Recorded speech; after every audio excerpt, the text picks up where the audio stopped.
Hello, my name is Gabriel Galway, and I am an ugly goblin right now. Hello, nice to meet you.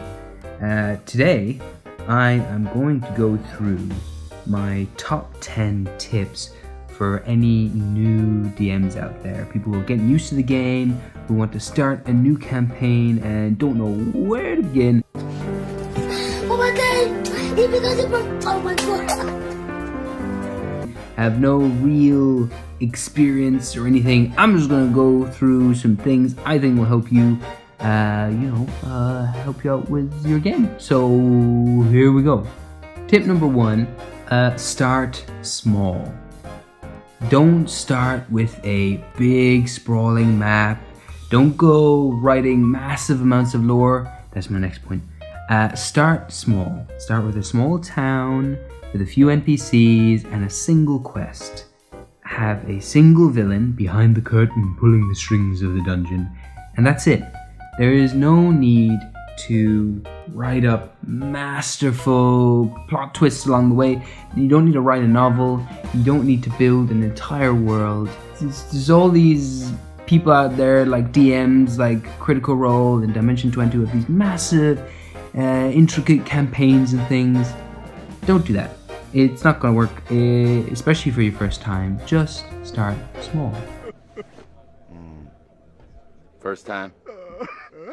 And let that world grow over time. That's how it happens. It just happens very naturally. So do that. But tip number 2. My second tip is don't write big, elaborate plots from the get-go. If this is your first time DMing, I'd suggest maybe just keeping things small and concise. You put just a nice little package, just a neat little package, bow on top. Done. More than likely, your plot is going to go way off the rails really, really fast. And you have no idea where that's going to go until like 1 or 2 sessions in. So as the story progresses, learn what your players gravitate towards and what they enjoy, and find out what you enjoy as well as a DM. So just have a very loosey-goosey small plot, small quest, and the world and the story will grow from that. You might discover that all of your players become super intrigued by this magical crystal your evil villain has that stores a powerful soul inside, and they're using that for their evil plans. And that crystal might become the entire plot for your story. Maybe they have to collect all the 7 crystals with all the cool, powerful souls inside. Gotta catch 'em all, gotta catch 'em all. And then things just grow from there and spiderweb out from there. Tip number 3, start with a bang. I like to start all of my campaigns with a bang, something big. Typically, people's attentions aren't super long, they're pretty small, so you need to hook them in really fast. And to do that, you need shit to hit the fan super early in the game. When a campaign begins, players are like little baby ducks looking for their mama, and the mama in this case is the plot hook. Whatever you expose your players to early on, I guarantee you that is what they're going to gravitate towards the most. You put a guy called Jim, who's a little goblin like me, at the very start of the game, they'll die for Jim. But the thing is, Jim might not have anything to do with the plot. However, if you put an evil necromancer guy come along and like shank one of the players, oh no, I'm dead, I got they're all going to hate that guy, and he's going to become their main priority for the rest of the game. The first things you do to the player, the first things you introduce to them to, that is what they're going to latch onto. So do that. That's pretty good. It's a handy little tip. Tip number 4, address your players by their character's name. It's a really, really simple tip, this, but it is a golden tip. It's so effective for immersing your players into the game. All you have to do is no longer address one of your players as Katie, but just call them Olga the Barbarian Half-Orc Lady. And it's super simple. It's that simple. In situations, just ask, what do you do now, Olga? Or what did you roll for initiative, Olga? By addressing your players as their characters, they become the character. It's very simple, but it's very, very effective. Tip number 5, jump straight into the deep end.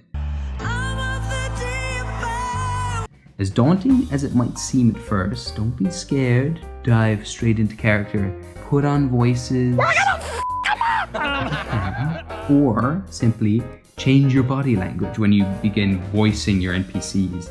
Even if you can't do voices, still voice what your NPCs are saying. Don't describe to your players what your NPC says. Say it to them directly. Be the character and address the players as that character. By doing this, you break down all of the awkward walls and all of the nervousness between you and your players. And it's tough as a DM. It'll take a little while, but if you stick with it and keep doing it for 10 minutes or something, and you have that confidence, or if you don't, just put up a wall of confidence and keep going. Your players will warm up to it very quickly. Wait a minute. Who are you? And all of a sudden you will all be immersed in this game a lot faster. You'll all feel much more comfortable. As soon as they see the DM acting silly, they're like, I can be silly too. You are the setter of scenes and you set the vibe. And the players are watching you to see what kind of game this will be. Tip number 6, know your NPCs. Now you don't have to have many NPCs, but you do need to know the few who do exist. Know what's going on in their heads, know their motivations, so that you know how they react to any given situation. If you can get in the mind of your NPC, very little needs to be planned for your games and the plot overall. Because the world will start automatically reacting to your players' decisions. And this is a great tip to help you with dealing with players who go all over the place and go way off the plot. If you have a villain, know why they're doing what they're doing. Some men just want to watch the world burn. Give them weaknesses. Give them a little pizzazz. Give them a little bow on top, a little sprinkle on top. If you want them to be super eerie, give them a taxidermy hobby. And so when the players come into their lair, all the halls are lined with taxidermy creatures that they've collected, and their glassy eyes watch the players creep through the dungeon. Tip number 7, listen to your players' ideas and steal them for your own, because they're always going to be good. Instead of trying to go against the players and the ideas they're coming up with, use them and embrace them and incorporate those into the story, make them canon, because your players will feel so smart when it's revealed that what they thought was the case all along is actually the case, and they're like, holy shit, I came up with that, I said that, cool. It makes your players feel smart, and usually your players have just great ideas. They will think of things that you had never thought of. Tip number 8, it's a similar one, but also talk with your players. What kind of characters do they want to play? You might have a story in mind, but just remember that some of your players might be interested in playing something a little more different from the story that you had planned. If you have a very serious, dark, gritty fantasy story, one of your players might want to play a cute little frogman who commands insects.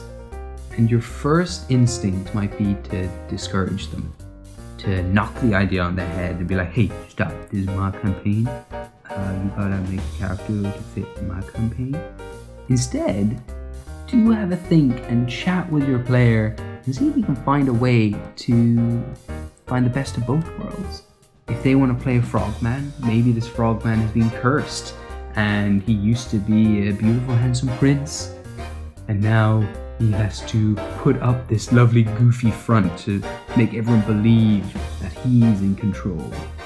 Use your players' ideas as catalysts to spark new ideas and enrich your own storytelling. By encouraging your players to be creative, they'll feel much more comfortable in your game, and I think all round everyone will have a lot more fun. Tip number 9, say yes to your players.